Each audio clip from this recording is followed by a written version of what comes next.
Welcome to Renegade Inc., the show that allows us to think differently.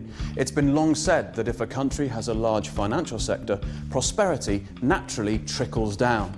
If so, why is the UK inequality so very high? In fact, why is global inequality so high? And why are bankers at pains to distance themselves from the reputation of their industry? For many years, we've been told that finance is good and more finance is better. But on this programme, we ask a very simple question. Can a country suffer from a finance curse? Joining me to discuss whether a dominant financial sector is a good or bad thing for a country and her people are City veteran David Buik. He calls himself a humble global financial commentator. Very few of those around. Well, I'm one of them. And we're delighted to have international banking and finance professor Richard Werner here, the man who coined the term quantitative easing and someone who has thought long and hard about the pluses and minuses of financialisation. Welcome to you both. Good to be here. David, in your own words, you're deeply and irrevocably committed to the City of London. Why? I think what I've seen over the last 54 years that I've been in the city, but the infrastructure really, as regards the financial services, has been built up over 70 years, since the war really. And then we had, of course, the introduction of a certain number of IPOs, which were every day in the broadsheets as the economy was building up after the war, followed by the explosion of the euro-dollar market in the 70s.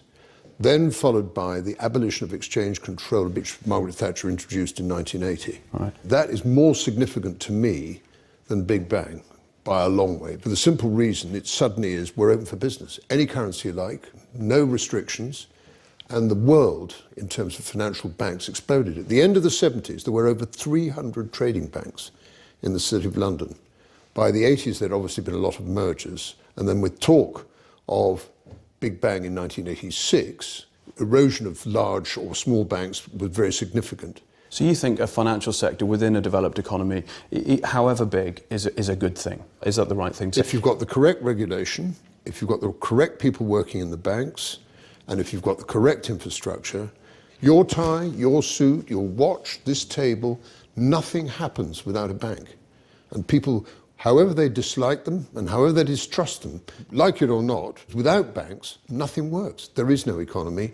End of. I just want to have you to have a look at this graph. To frame it, it's UK private debt since 1880. You can see what happens around the Great Depression, and then suddenly Thatcher comes to power, private debt takes off. One of the things that's happened since the financial crisis, and we have to give the Bank of England full marks for this, is that they virtually made the banks in London double their capital to do the same amount of business, which means that they should be geared up for any financial crisis that there may be. And the biggest threat from a financial crisis, as far as I'm concerned, is mortgages, because it is easily and significantly the most amount of money lent.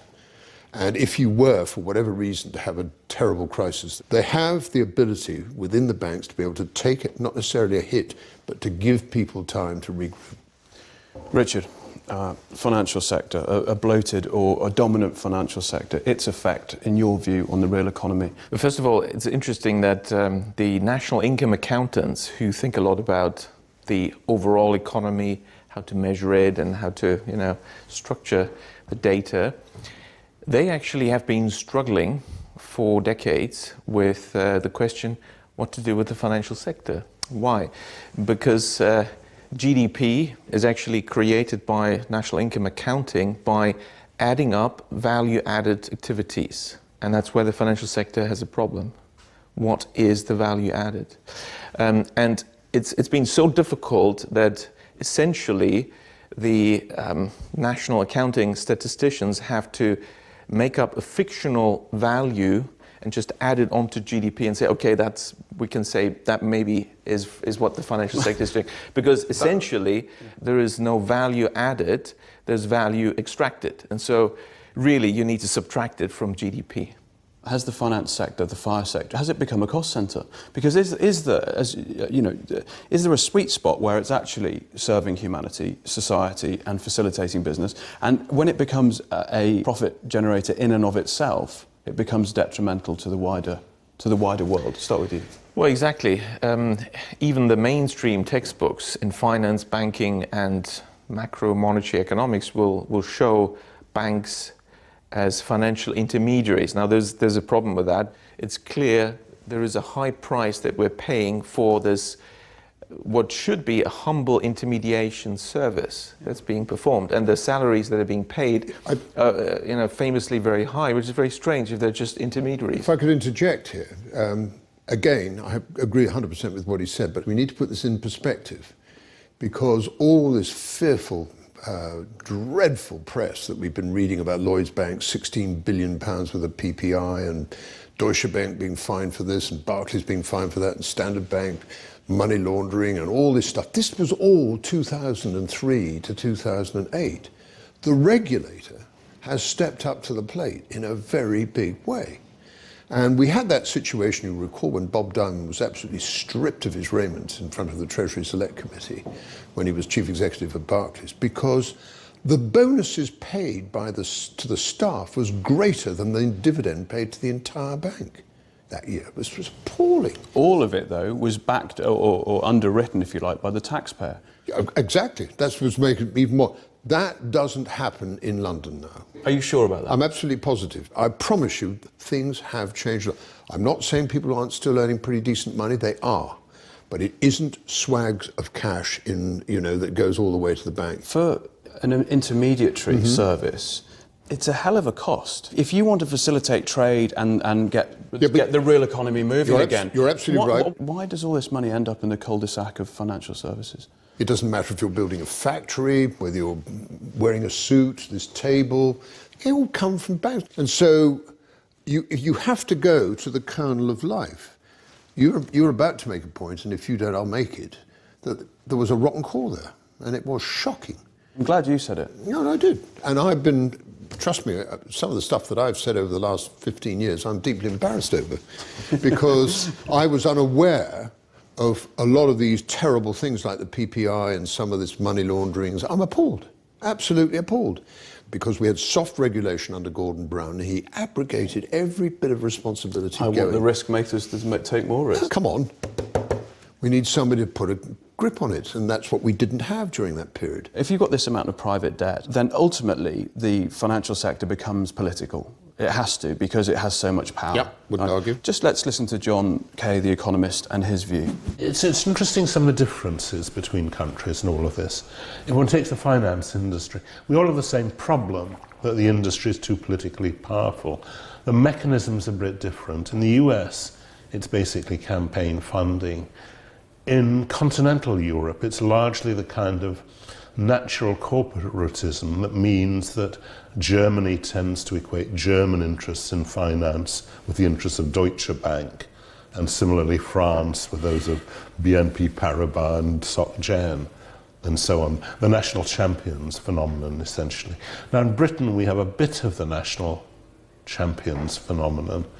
We also have what I thought Adair Turner got to part of the heart of it when he talked about intellectual capture. People who work in the city are smart, rich. It's not surprising that politicians are somewhat deferential to them, and they are. People who work in the city are smart, rich, there's intellectual capture, they're politically engaged because they have to lobby. If you follow that logically, where does that end up? I think there's a structural problem, that is the concentration of the banking sector. So in the UK, 5 banks account for 90% of deposits, which is one of the most concentrated banking systems in the world. In Germany, those high street banks account for 12% of deposits, and 70% of deposits are accounted for by 1,500 local not-for-profit community banks. There's a general tendency when an organization gets large and larger and larger and gets very big, essentially, decisions are made without accountability, and the temptations of power strike. Lord Acton famously put it this way, power corrupts, and absolute power corrupts absolutely. So when you have very large banks, and only 5 of them dominating the economy, and through the political mechanism and the already financial sector-centered political system and political infrastructure, the City of London having a person in parliament that is not elected, the remembrancer, and all these rights of the square mile as a sovereign state, all these things. And the Queen needs permission to go there, right? Exactly. And so what you will get is large banks only wanting to deal with large customers in order to do large deals. And that's also where you get the large bonuses. Well, we've done a study on the US, which has the biggest banking sector in the world, over 15,000 banks of all sizes and shapes. The very large banks deal with the very large customers, give very large loans. The medium-sized banks give medium-sized loans. Who is lending to small firms? It is only the small banks. Now, the UK doesn't have those. So the structure has become too concentrated, and what is badly needed in the UK is decentralization. One has to break up the financial sector and have much smaller units, because small banks, community banks, are locally accountable. You can't suddenly do a crazy project or big corruption, because people see what you're doing. But I think you'd argue for decentralised banking system, wouldn't you? Even though you're a city devotee. No, without a doubt. But because it's anti-fragile. I'd like Richard to comment on this, because I am, and as I'm sure Richard is, but we've had our metro banks, we've had our Aldermores, we've had our One Savings. Challenger banks, all the challenger banks. We've had Handelsbanken's done a fantastic job, but it's still tiny. Exactly. Now, they will stay tiny. The ones that are UK challenger banks and that are profit-oriented. You know why? Because the moment they get a bit bigger, they will be bought up and they will disappear. This is exactly what happened over the last 100 years. On that note, that's it for this half. Join us for more of this debate after this short break. We'll be talking more about the great financial paradox with City champion David Buik and international finance and banking professor Richard Werner.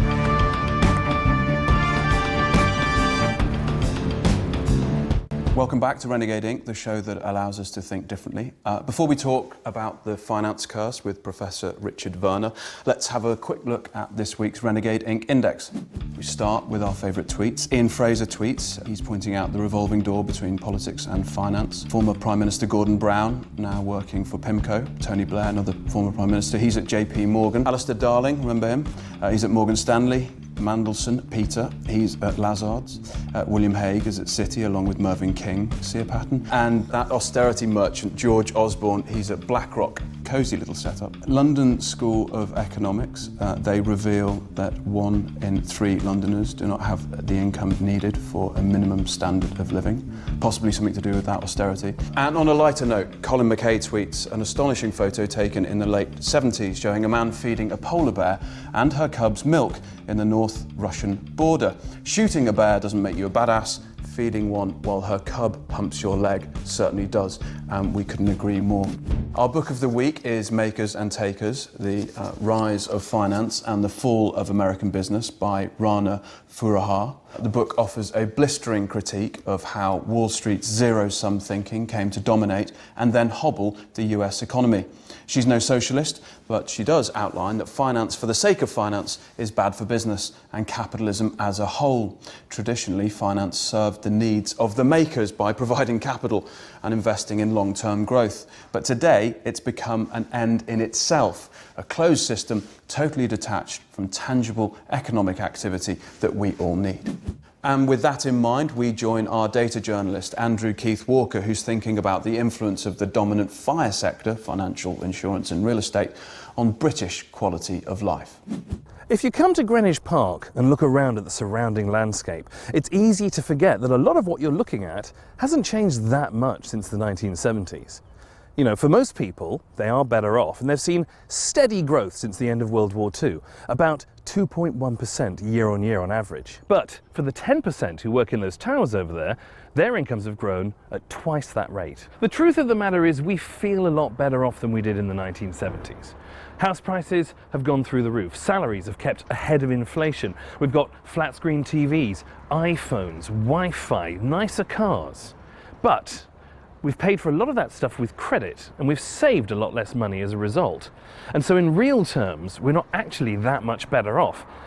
unlike the top 10%. Now, the incomes for the top 10% really started to rise in the 1980s when we saw the deregulation of the banking sector, and a lot of that growth is what built the towers behind us.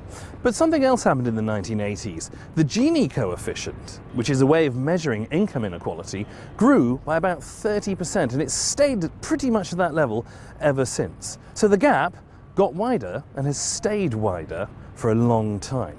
That's why the United Kingdom is ranked 7th out of the world's top 30 developed economies for inequality. So those skyscrapers behind me, they're not just a symbol of the economic prosperity that the Big Bang brought in the 1980s and the huge boom of the banking sector after that. They're also a monument to the sharpest rise in inequality in this country for the last 100 years. Richard, when you think about inequality in the UK, and it's a hot topic, and you think about, as you'd like the banking sector to be decentralised, flatter structure, more resilient, how do you begin to talk to the public or the political class about achieving those goals? Essentially, if we want to produce something, we need funding, so there's a role for banks in almost everything that's happening in the economy. But what exactly is that role? I'd like to reflect on that. Banks are being thought of as intermediaries, but this is not really what's happening. Banks, what are they then? They're creators of the money supply. So you're firmly of the view that banks create money out of thin air? Yes, well, I produced the first empirical studies to prove that in the 5,000-year history of banking. Banks are thought of as deposit-taking institutions that lend money. The legal reality is banks don't take deposits and banks don't lend money. So what is a deposit? A deposit is not actually a deposit. It's not a bailment. It's not held in custody. At law, the word deposit is meaningless. The law courts and various judgments have made it very clear if you give your money to a bank, even though it's called a deposit, this money is simply a loan to the bank. That's true, yeah. So there is no such thing as a deposit. So you think it's adequately named then? So banks borrow from the public. Okay, so that much we've established. What about lending? Surely they're lending money. No, they don't. Banks don't lend money. Banks, again, at law, it's very clear, they're in the business of purchasing securities. That's it. So you say, okay, don't confuse me with all that legalese. No. I want a loan. I want a loan. Yeah. Fine, here's the loan contract, here's the offer letter, and you sign. At law, it's very clear, you have issued a security, namely a promissory note, and the bank is going to purchase that. That's what's happening at law. Put it in layman's terms, what does that mean? It means that what the bank is doing is very different from what it presents to the public that it's doing. How does this fit together? So you say, fine, the bank purchases my promissory note, but how do I get my money? I want, it's a loan, I want my 200 grand, right? I don't care about the details, I want the money. The bank will say, well, you'll find it in your account with us. That would be technically correct. If they say, we'll transfer it to your account, that's wrong, because no money is transferred at all. It's already in from the bank. Anywhere inside the bank or outside the bank. Why? Because what we call a deposit is simply the bank's record of its debt to the public. Now, it also owes you money, and its record of the money it owes you is what you think you're getting as money, and that's all it is.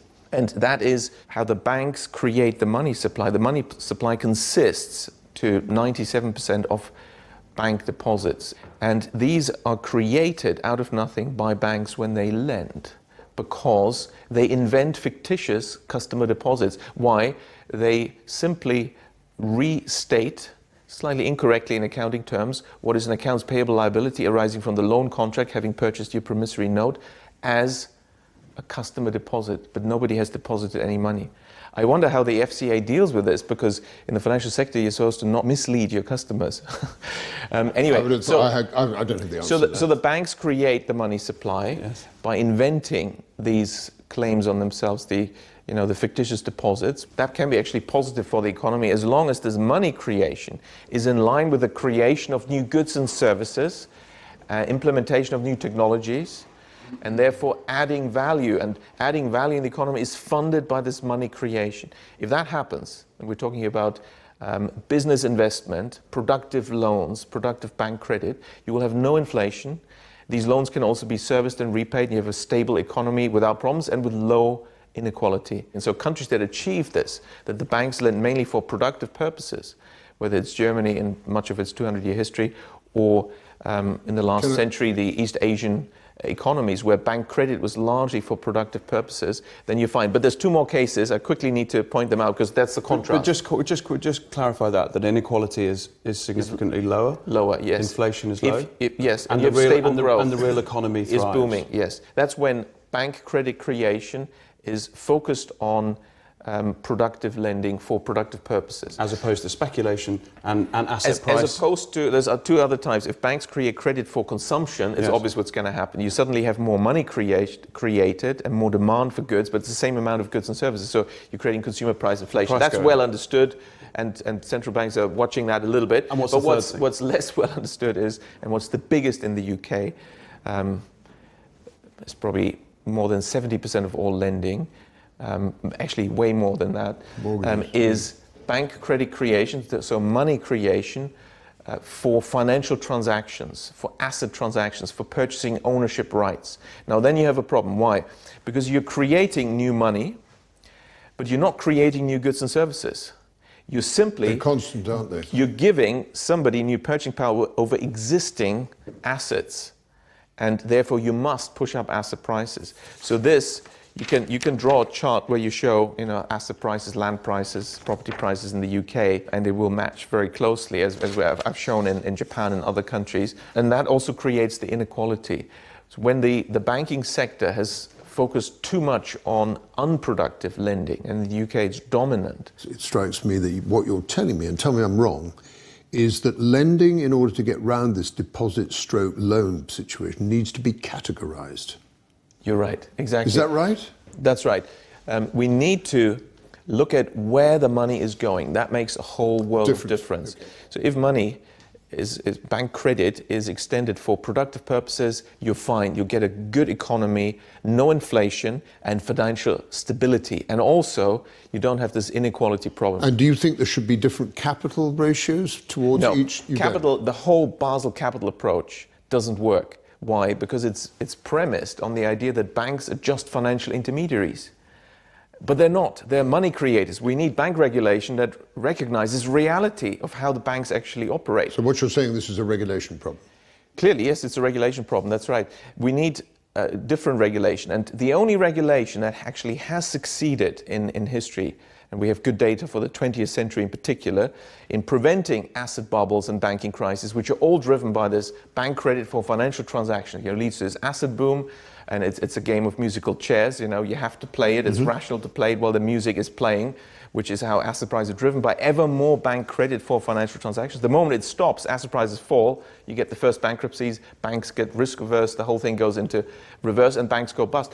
But you can avoid this, and the only regulation that has succeeded in avoiding this is guidance of bank credit. Simple rules. The simplest form of bank credit guidance is to simply ban bank credit for financial transactions. It doesn't mean financial transactions are bad. No, let the speculators speculate and let them even borrow money, but not from banks. That would make a whole world of difference. Who do they borrow it from? Well, they can issue bonds or borrow in the markets, whatever they want. But that's risk reward. But they shouldn't get access to the public privilege of money creation, you see. I know what you mean, yeah. And that creates the problem, that creates the boom-bust cycles. But in some countries, they've succeeded in preventing this asset inflation. Which ones? Such as Germany, without even credit guidance, by having a banking structure, a banking system that's dominated by banks that don't want to do this financial speculation in the first place. These are the community banks. So Germany was 70% of banking. What do you call the Landesbanks? No, not the Landesbanks, the smaller ones, the 1,500 Volksbanken, Raiffeisenbank. Okay. They're actually the main banks in Germany. There's so many of them, each is small. And they lend mainly for productive purposes to small and medium-sized enterprises, the Mittelstand, which has been the backbone of German economic success for the last 200 years, despite wars and disasters, has only been successful because they also have to have local small banks funding them all the way through. That doesn't exist in the UK, and that's been why the small and medium-sized enterprise sector always has had a problem in the UK. So we're stuck with speculation and horrific property porn renovation shows. Well, the solution is, of course, to create these small banks. We need to create small banks. They're the natural lenders to small firms. The public wants stable growth, none of this boom-bust cycle, banking crisis, public money used to bail out banks. People don't want that. In Germany, these community banks It's very interesting dominant, because they've never used public money. In these 200 years, not a single one has ever been bailed out with public money, and no depositor has lost any money. Although, Richard, your argument is complex, principles are terribly simple. It is very simple. And although you're a little defeatist, I'm not. You maybe I'm defeatist, but I like it. But it's just the idea of, how can I put it? Go on. Getting through the regulatory. They are so reluctant. but that's why It is hard work. But It that's is hard why work. that's why we got you in. We're gonna have you as I the think ambassador. I have to say this has been brilliantly explained. We open with the question: do we have a finance curse? Does the UK have a finance curse, David? No. I think it has difficulties, but I think those difficulties have appeared insurmountable 5 years ago. Now I think the occasion says that it's much better, but there is this severe danger of over-regulation, which is completely understandable, not wanting a replication of what happened in 2008. Has the UK got a finance curse? Is it a trick question? Because the UK doesn't have finance. The City of London has, and it's not part of the UK. Good answer. Good answer. Easy. It's international, he's right. The City of London is outside the United Kingdom. Do you know that? It's really shocking. And therefore, it's also not part of the EU, which explains although it couldn't be part of the EU because you have to have democratic elections, and the City of London doesn't, right? It's the banks that have the votes, right? Right. Per staff, the Is that voting fact? I system. never knew that. How do you start unpicking this puzzle? I never knew that. That's a very useful piece of And information. of course, it's not part of the pretty UK. dangerous piece of information. And it's not part of the UK because the Queen is not allowed to enter without permission. She's not the sovereign, therefore it's not part of the UK. And of course, that's since 1688, I have to make a note of that. since the foreign invasion. There you go, David. That dinner you're going to tonight, just drop that in. Penultimate bit of the speech. They'll love it. Gentlemen, thank you so very much. David Buik, Richard Werner. Thank you. Thanks for your time. That's it from Renegade Inc. HQ this week. You can drop the team an email, studio@renegadeinc.com, or tweet us at Renegade Inc. Join us next week for more insight from those people who are thinking differently. But until then, stay curious.